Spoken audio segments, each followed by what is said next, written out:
Hello and नमस्कार, मैं वैशाली गोगे आप सभी का स्वागत करती हूँ हमारे चैनल पर और आप देख रहे हैं खबरें फटाफट। तो चलिए दोस्तों, आपकी सुबह की शुरुआत करते हैं दिन भर की ताज़ा तरीन गर्मा गर्म खबरों के साथ। आप तो जानते ही हैं कि हाल फिलहाल में कोरोना वायरस वैक्सीन के टीकाकरण की जो कवायद है वो पूरी दुनिया भर में काफ़ी तेज हो चुकी है। जहां पर ब्रिटेन में कोरोना वायरस का टीकाकरण शुरू हो चुका है, तो अमेरिका में भी बहुत जल्द टीकाकरण शुरू हो जाएगा। न्यूजीलैंड तो कोरोना से पूरी तरह मुक्त हो ही चुका है और भारत में भी टीकाकरण को लेकर कवायद शुरू हो चुकी है कि किसे पहले टीकाकरण किया जाएगा और कितने लोगों तक इसको पहुंचाया जाएगा, फ्री में होगा या फिर इसके लिए लोगों से कीमत वसूल की जाएगी। ऐसे बहुत सारे सवाल हैं जिनके जवाब आपको आगे इस वीडियो में मिलेंगे, तो आप वीडियो के साथ एंड तक बने रहिएगा। तो दोस्तों चलिए एक नजर डालते हैं सुर्खियों की ओर। कृषि कानून पर बोले पीएम मोदी, नए कानून से किसानों के लिए नए विकल्प खुलेंगे, किसान टेक्नोलॉजी से जुड़ेगा।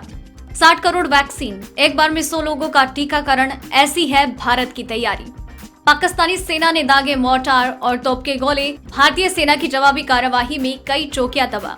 1 जनवरी से होने जा रहा है बड़ा बदलाव, 50,000 रुपए के ट्रांजैक्शन पर लागू होगी शर्त।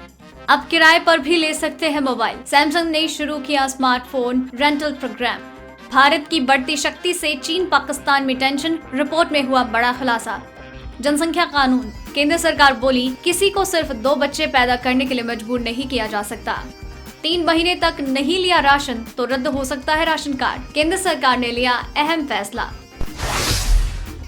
जी हाँ दोस्तों, ऐसी और भी कई खबरें और अपडेट्स हैं जिनके बारे में सबसे सही और सटीक जानकारी हम आपको आगे इस वीडियो में देंगे, तो आप वीडियो के साथ एंड तक बने रहिएगा। इसी के साथ ही इस वीडियो को बनाने में मुझे बहुत मेहनत लगती है और आप भी उस मेहनत और प्यार और सब्र के साथ इस वीडियो को एंड तक देखते हैं, इस बात का हम तहे दिल से शुक्रिया अदा करते हैं। और साथ ही में आप वीडियो को एंड तक देखने के बाद इसे लाइक करते हैं, शेयर करते हैं, अपने विचार हमसे साझा करते हैं। वो एक मोटिवेशन की तरह होता है और उसी मोटिवेशन के साथ हम लगातार बेहतरीन काम करते रहेंगे। तो आप अपना ये प्यार और सपोर्ट हमारे साथ यूं ही बरकरार रखिए। तो चलिए दोस्तों, अब खबरों की ओर बढ़ते हैं।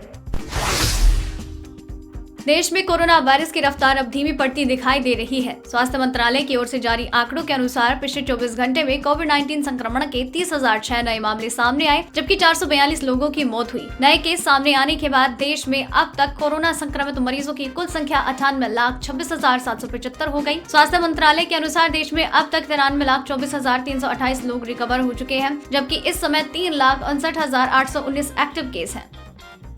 चलिए बढ़ते हैं अगली खबर की ओर। जम्मू कश्मीर में जारी जिला विकास परिषद चुनाव में खलल डालने के लिए पाकिस्तानी सेना पूंछ और कठुआ में लगातार गोलाबारी कर मोर्टार दाग रही है। दूसरे दिन रविवार को भी पाकिस्तानी सेना ने पुंछ जिले के देगवार सेक्टर में गोलाबारी के साथ मोर्टार और तोप के गोले दागे। भारतीय सेना की ओर से जवाबी कार्यवाही में पाक सेना की कई चौकियों को नुकसान पहुंचा।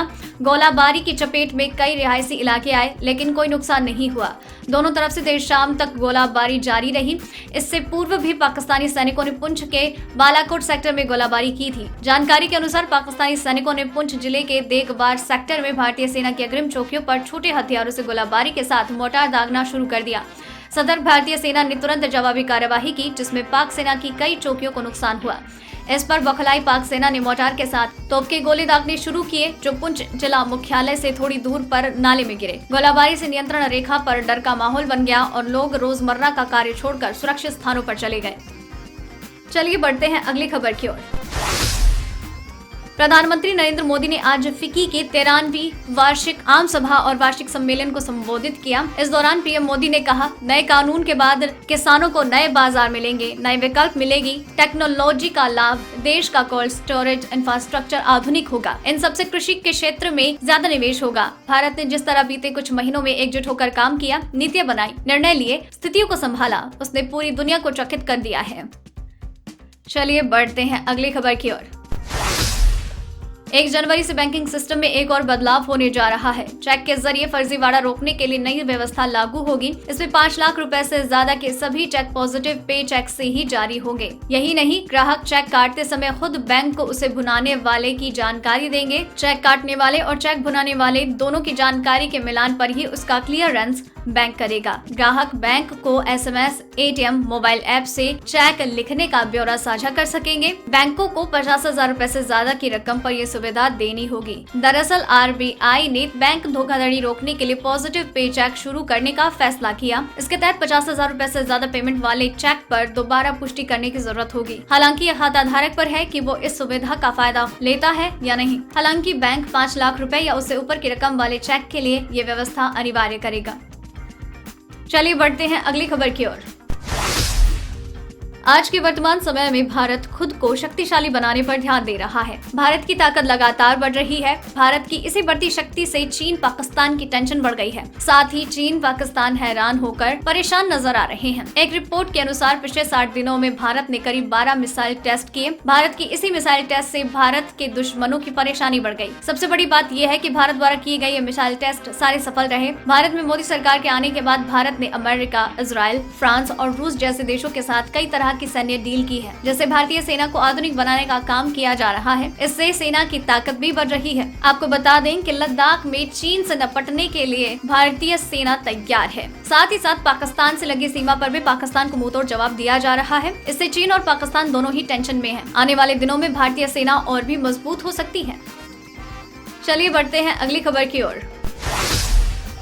कोरोना के इस दौर की अनेक चुनौतियों में से एक है जरूरतमंदों को बिना किसी अवरोध के राशन मुहैया कराना। केंद्र सरकार समय समय पर इससे जुड़े अहम फैसले लेती रहती है। इसी कड़ी में एक और फैसला लिया गया। इसके तहत केंद्र सरकार के निर्देशानुसार राज्य सरकारों ने राशन कार्ड संबंधी नए दिशा निर्देश जारी किए। इसके अनुसार अगर आपने 3 महीने तक राशन नहीं लिया तो आपका राशन कार्ड रद्द हो सकता है। उत्तर भारत के कई राज्य जैसे बिहार, मध्य प्रदेश ने इन पर अमल भी शुरू कर दिया है। इसी दिशा में उत्तर प्रदेश के खाद्य पूर्ति विभाग ने हर जिले से इस संबंध में रिपोर्ट मांगी। जानकारी मिलते ही इस दिशा में जरूरी कदम उठाए जाएंगे। केंद्र ने देश भर में 1 नेशन 1 राशन कार्ड योजना लागू कर दी है। अब किसी भी राज्य का राशन कार्ड होने के बावजूद आप जहां रह रहे हैं वहां से राशन ले सकते हैं। अगर कोई व्यक्ति 3 महीने तक राशन नहीं ले रहा है तो इसका मतलब ये है कि वो अपना पेट भरने में सक्षम है। ऐसे में इन लोगों के राशन कार्ड रद्द करके वही लाभ किसी जरूरतमंद व्यक्ति को दिया जाएगा।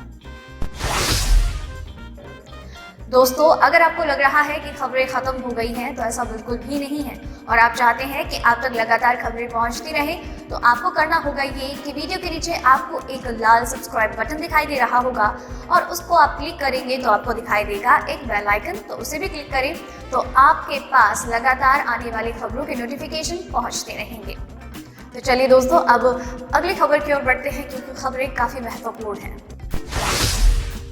लद्दाख में एलएसी के बॉर्डर पर चीन ने अपने सैनिकों को मुस्तैदी के साथ तैनात कर दिया है। जारी विवाद के बीच चीन ने सीमा पर तैनात अपने सैनिक को हथियार सहित खड़ा किया है। ऐसे में भारत से सीमा विवाद के बीच चीन अपने सैनिकों को बहुत मजबूत कर रहा है। इसी कड़ी में उसने उन्हें एक खास तरह का सूट दिया। चीन के इस सूट से चीनी सैनिकों का शरीर फौलादी रहेगा। इस चीन के सूट को आयरन मैन या एक्सोस्केलेटन सूट कहा जाता है। सूत्रों से जानकारी मिली है कि चीन लद्दाख सीमा पर कड़ाके की ठंड में तैनात रखने के लिए अपनी चीनी सेना के लिए पूरी तैयारी कर चुका है। इस दौरान पीपल्स लिबरेशन आर्मी अपने सैनिकों को आयरन मैन बना चुका है, क्योंकि सैनिकों को एक तरह का खास सूट दिया गया है जो ठंड के इलाकों में सैनिकों को बचाए रखेगा और वो आसानी से मिशन को अंजाम दे पाएंगे। ऐसे में जिन सैनिकों को ये सूट सबसे पहले दिया गया है वो दक्षिण पश्चिम चीन के तिब्बत क्षेत्र यानी भारत चीन सीमा पर तैनात है। ऐसे में भारत ने अपने सैनिकों को हाई अलर्ट पर रखा है ताकि चीन की किसी भी हरकत का मुंह तोड़ जवाब दिया जा सके।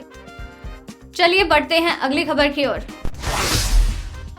केंद्र के नए कृषि कानूनों के खिलाफ बीते 2 हफ्तों से भी ज्यादा समय से दिल्ली की विभिन्न सीमाओं पर प्रदर्शन कर रहे सभी किसान संघों के प्रमुख आज 1 दिन की भूख हड़ताल का ऐलान कर रहे हैं। सुबह 8 बजे से शाम 5 बजे तक होने वाली ये भूख हड़ताल आज से आंदोलन को तेज करने की किसानों का योजना का हिस्सा है। किसान नेता अपने अपने स्थानों पर भूख हड़ताल करेंगे। इससे पहले किसान नेताओं ने 19 दिसंबर से अनिश्चितकाल भूख हड़ताल का ऐलान किया था, लेकिन अब उसे रद्द करके 1 दिन की भूख हड़ताल पर रहने का फैसला लिया गया। किसान नेताओं ने फिर से कहा है कि उनका रुख साफ है कि तीनों कृषि कानूनों को खत्म किया जाए। किसान नेता राकेश टिकैत ने कहा है कि अगर सरकार बातचीत का एक और प्रस्ताव रखती है तो हमारी कमेटी उस पर विचार करेगी। हम सभी से प्रदर्शन के दौरान शांति बरकरार रखने की अपील करते हैं। साथ ही किसानों ने कहा कि अगर सरकार हमारी मांगों को पूरा नहीं करती तो आंदोलन को और तेज किया जाएगा। वैसे दोस्तों, किसानों के इस मुश्किल समय में आप उनके साथ हैं या नहीं, हमें नीचे कमेंट सेक्शन में जरूर बताएं।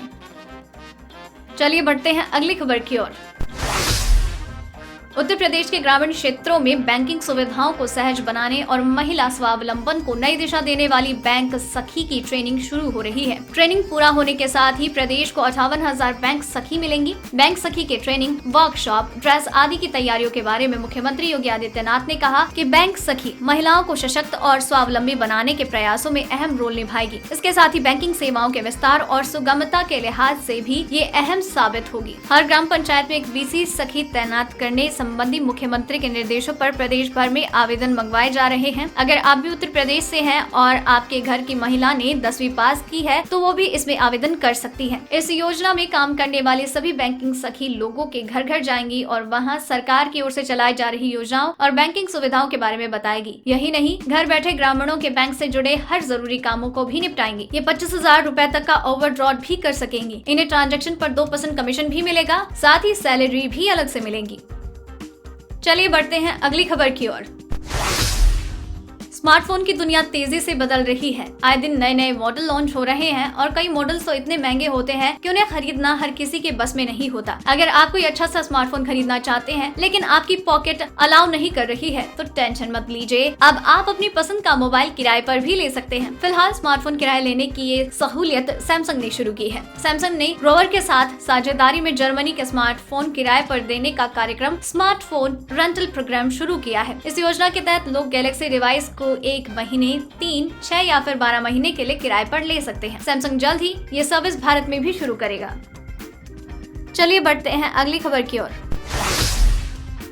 उत्तर प्रदेश में अगर डॉक्टर बनने के बाद 10 साल सरकारी अस्पताल में नहीं दिए तो 1 करोड़ रुपए जुर्माना भरना पड़ेगा, क्योंकि योगी आदित्यनाथ सरकार ने राज्य के सभी पोस्ट ग्रेजुएट मेडिकल छात्रों के लिए अपनी पढ़ाई पूरी होने के बाद सरकारी क्षेत्र में कम से कम 10 साल सेवाएं देना जरूरी कर दिया है। ऐसा न करने पर मेडिकल छात्रों को 1 करोड़ रुपए का जुर्माना देना होगा। अतिरिक्त मुख्य सचिव अमित मोहन प्रसाद के अनुसार राज्य में पीजी मेडिकल छात्र 10 साल के पहले सरकारी नौकरी छोड़ते हैं तो उन पर 1 करोड़ रुपए का जुर्माना लगाया जाएगा। साथ ही बीच में पीजी छोड़ने वाले छात्रों पर 3 साल के लिए कोर्स में दाखिला लेने पर रोक लगा दी जाएगी। राज्य के अस्पतालों और चिकित्सा प्रतिष्ठानों में विशेषज्ञ डॉक्टरों की कमी से निपटने के लिए यह फैसला लिया गया है। प्रसाद ने कहा है कि राज्य भर के सरकारी अस्पतालों में डॉक्टर्स के लिए 15,000 से ज्यादा पद बनाए गए हैं और वर्तमान में 11,000 MBBS डॉक्टर इन पदों पर काबिज हैं।